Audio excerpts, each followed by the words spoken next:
Monsieur le directeur du Tour de France, cher Christian Prudhomme, Monsieur le directeur général de la Gendarmerie nationale, mon général, Monsieur le directeur général de la Police nationale, Monsieur le directeur général de la Sécurité civile et de la gestion de crise, Monsieur le président de la Fédération nationale des sapeurs-pompiers de France, Mesdames, Messieurs. Le 2 juillet prochain, le Tour de France prendra son départ, et ça me fait extrêmement plaisir, au pied des murs du Mont-Saint-Michel, dans la Manche. Les coureurs traverseront ce jour-là une première fois ce département qui est cher à mon cœur pour arriver aux plages d'Utah Beach, avant de traverser le département une deuxième fois le lendemain, au cours d'une étape qui les mènera de Saint-Lô à Cherbourg. L'élu normand que je suis, très fidèle au souvenir de Jacques Anquetil, ne peut que se réjouir doublement de ce programme. J'ai du reste prévu de me trouver moi-même à Cherbourg le 3 juillet prochain pour assister à l'arrivée du peloton. Cette émotion, je sais cependant que je vais la partager avec tous les Français. Le Tour de France fait partie de notre patrimoine national et il est pour chacun d'entre nous l'enfant du peuple et de la paix. Il est aussi depuis 1903 le premier grand spectacle populaire gratuit offert chaque été aux Français, aux touristes, suivi chaque année par 10 à 12 millions de spectateurs qui sont massés sur le bord des routes jusqu'au sommet des cols. L'un des agréments du Tour de France, disait Antoine Blondin, tient à ce qu'il se déroule dans une ambiance de fête champêtre, parfois imprégnée de l'odeur des foins. La course ivre d'horizon devient alors une sarabande. Mais le Tour de France n'appartient pas qu'aux Français. Il s'agit, vous l'avez dit, du 3e événement sportif mondial, diffusé dans 190 pays, couvert par 2000 journalistes, regardé par 3,5 milliards de téléspectateurs. Son tracé passera cette année par l'Espagne, par Andorre, par la Suisse, et je souhaite d'ailleurs saluer les représentants de ces pays qui sont, je crois, aujourd'hui parmi nous. Ils partagent notre passion. Ils ont eux aussi à cœur de faire en sorte que cette grande épreuve sportive soit également une grande fête populaire. Pourtant, chacun le comprend et l'a bien à l'esprit, cette année, le Tour de France se déroulera dans un contexte particulier. Et c'est la raison pour laquelle j'ai souhaité vous réunir pour évoquer au ministère de l'Intérieur le dispositif qui sera mis en place cet été afin d'assurer dans des conditions de vigilance particulières la sécurité de cette très grande manifestation populaire. Comme vous le savez, notre pays est confronté à un risque terroriste dont j'ai déjà eu l'occasion de dire à plusieurs reprises qu'il demeure très élevé. Face à un ennemi déterminé à nous frapper à tout moment, nous devons faire preuve à chaque instant, sur tout sujet, pour chaque manifestation, d'une vigilance extrême. Je tiens à ce titre à rendre une nouvelle fois hommage à la mobilisation exceptionnelle des policiers, des gendarmes, des pompiers, qui depuis des mois, jour après jour, dans des conditions souvent très difficiles, réalisent un travail admirable pour prévenir de nouveaux attentats, pour sauver des vies lorsque des attentats surviennent, mais aussi pour assurer le respect de la loi et de l'ordre public. À ce titre, je souhaite rendre un hommage particulier aux 5 militaires de la gendarmerie qui, vendredi et samedi dernier, ont perdu la vie tragiquement dans l'accomplissement de leur devoir. C'est dans ces circonstances particulièrement douloureuses que je mesure le prix de votre engagement à toutes et toutes et du courage physique qu'il requiert à chaque instant pour chacun d'entre vous. Et si en 2015 nous avons pu tenir bon face aux épreuves terribles que nous avons traversées, c'est grâce à ces femmes, c'est grâce à ces hommes qui sont prêts, dès lors que la situation l'exige, à mettre leur vie en péril pour sauver la vie des autres. Je veux que les policiers et les gendarmes comme les pompiers. Sache qu'ils auront toujours mon plus fidèle soutien dans les missions délicates et dangereuses dont ils s'acquittent au quotidien au service de la France et de la République. Face à la menace terroriste, nous devons donc faire preuve d'une vigilance extrême et prévoir tous les moyens nécessaires. Nous devons être à chaque instant dans l'anticipation. C'est là le sens des actions que nous conduisons depuis des mois, en renforçant de façon considérable les moyens des forces de sécurité, en modernisant notre arsenal juridique, en assurant une meilleure coordination de nos services de renseignement, en améliorant la coopération indispensable avec nos partenaires étrangers et européens. Cette démarche de précaution s'impose en particulier pour assurer la sécurité de très grands événements publics qui contribuent au rayonnement européen et international de la France. Hier, la COP21, la semaine dernière, le Festival de Cannes, demain, l'Euro 2016 ou le Tour de France, et chaque jour, la surveillance et la sécurisation des lieux sensibles, avec le concours des forces armées dans le cadre de l'opération Sentinelle, est un objectif que nous devons atteindre. Tous ces événements que je viens de citer ont fait l'objet d'une préparation minutieuse en termes de sécurité, ce qui a déjà permis d'assurer l'organisation fluide et réussie de la COP21, du Festival de Cannes. La préparation de l'Euro 2016 se poursuit dans le même esprit. Et c'est la raison pour laquelle, après avoir constaté des dysfonctionnements fâcheux dans le dispositif de sécurité mis en place au Stade de France lors de la finale de la Coupe de France de football samedi dernier, j'ai convoqué les organisateurs dès dimanche afin d'examiner avec eux les mesures qui devaient être prises afin de les corriger. Je n'accepterai aucun manquement. Et chacun qui est engagé comme partenaire avec nous dans de grandes manifestations publiques doit assumer la totalité de ses responsabilités. Et la qualité du partenariat, la vigilance extrême, l'attention de chaque instant doit être un devoir que nous nous imposons à nous-mêmes pour faire en sorte que ces événements soient réussis.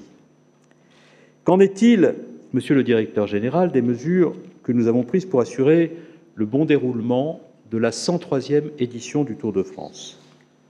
Compte tenu des caractéristiques exceptionnelles de cet événement, qui dure un mois, qui s'étend sur 3500 km de parcours, notre objectif consiste à assurer de façon optimale la sécurité des coureurs et du public, sans altérer à aucun moment, bien entendu, la dimension festive de ce grand événement.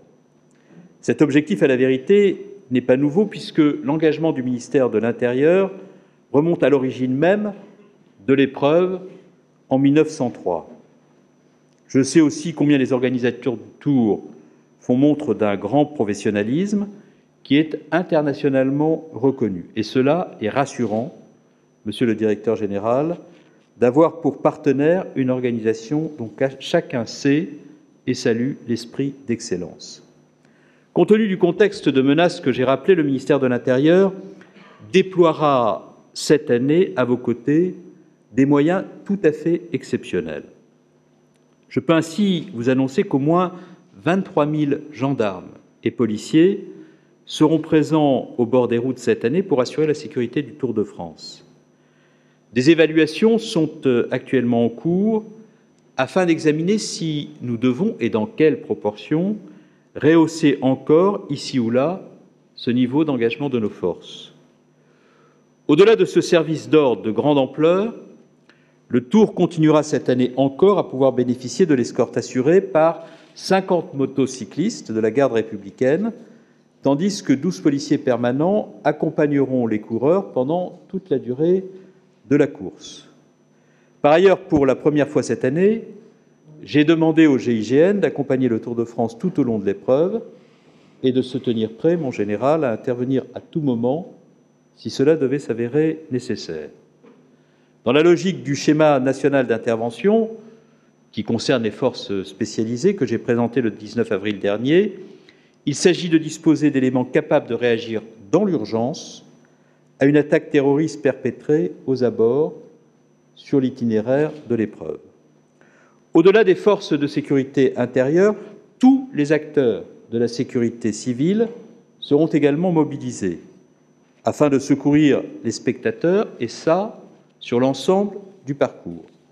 Ainsi, l'ensemble des services d'incendie et de secours ont pris les dispositions nécessaires pour s'adapter à l'afflux de spectateurs. Depuis plusieurs mois, l'organisateur et les services préfectoraux ont minutieusement, sur chaque territoire, affiné et préparé ce dispositif. Je voudrais également saluer la contribution qu'apportent les associations agréées de sécurité civile. Leurs nombreux bénévoles seront présents dans les zones d'affluence pour prendre en charge les blessures légères et assurer une mission générale de prévention auprès des spectateurs. Enfin, comme chaque année, la Fédération nationale des sapeurs-pompiers de France sera présente sur les zones techniques pour assurer des actions de prévention, mais aussi des actions de premier secours. Dans le même esprit, j'adresserai dans les prochains jours une circulaire aux préfets concernés par le Tour de France 2016 en leur demandant d'activer leur centre opérationnel départemental. Le Tour de France, comme d'autres grands événements sportifs, relève d'une véritable coproduction de sécurité qui associe les services de l'État et les organisateurs, que je tiens encore une fois à remercier très sincèrement pour leur engagement, pour leur professionnalisme, pour le haut niveau d'exigence qui préside à leur action, mais aussi à la relation qu'ils entretiennent avec le ministère de l'Intérieur. Sur leur proposition, j'ai demandé aux directeurs généraux de la Gendarmerie nationale et de la Police nationale, ainsi qu'au directeur général de la Sécurité civile, d'être représentés en permanence au sein du PC mis en place. L'objectif de cette présence, c'est de fluidifier les échanges d'informations entre l'organisation de l'épreuve et les services opérationnels de sécurité et de secours. J'ai également décidé de désigner un membre du corps préfectoral qui sera intégré au PC organisateur sur l'ensemble du parcours. Ce représentant du corps préfectoral coordonnera l'ensemble des équipes du ministère de l'Intérieur dans ce cadre et sera le point de contact privilégié des préfets des départements qui seront traversés par l'épreuve du Tour de France. Je sais que vous avez prévu de continuer de travailler cet après-midi dans le cadre de plusieurs ateliers destinés à préparer, avec les membres des forces de sécurité de l'administration préfectorale et de l'ensemble des services, le dispositif commun de sécurisation, et je vous remercie pour ces séances de travail qui ne doivent pas s'arrêter d'ailleurs ce soir, car pour l'Euro 2016 comme pour le Tour de France, nous avons mis en place une cellule permanente pour l'Euro 2016 qui fonctionnera 24 heures sur 24 et qui est destinée à évaluer en permanence ce que sont les risques, de manière à adapter en permanence nos dispositifs, car la vigilance doit s'exercer à chaque instant. Et elle peut nous conduire, vous le savez tous, à modifier à chaque instant les dispositifs de sécurité que nous avons décidé de mettre en œuvre pour les rendre plus performants, plus opérants, au regard des risques dont nous avons à connaître. Une fois encore, Monsieur le Directeur Général, Mesdames, Messieurs, ce sont plusieurs millions de spectateurs qui sont attendus cet été sur le bord des routes de France pour participer à cette grande fête qu'est et que doit demeurer le Tour de France. Vous avez eu raison de dire, Monsieur le Directeur Général, que la France doit rester la France, avec son lien social, sa manière d'être, sa façon de vivre, ces grands événements qui contribuent à son rayonnement européen et international. Et si nous décidions, sous prétexte qu'il y a une menace, de ne plus être ce que nous sommes, nous commencerions alors à consacrer la victoire de ceux qui prétendent nous détruire. Et en même temps, comme nous avons fait le choix, et nous avons eu raison de le faire, de rester ce que nous sommes, nous devons à chaque instant prendre toutes les précautions pour faire en sorte que ces grands moments de convivialité, de fête, de ferveur populaire et nationale ne soient pas entachés par des événements tragiques. Et c'est la raison pour laquelle je vous demande à tous, dans vos responsabilités, vos fonctions, de rester très mobilisés. Ce ministère, je le redis, comme je l'ai dit hier aux responsables des organisations européennes, internationales, françaises du football, doit être dans l'excellence. Pour que ce ministère soit dans l'excellence, il faut que chacun de ses partenaires le soit aussi. Et il faut que la relation que nous instaurons les uns avec les autres soit une relation qui nous conduise chaque jour, à chaque minute, à être dans la méticulosité, dans le professionnalisme.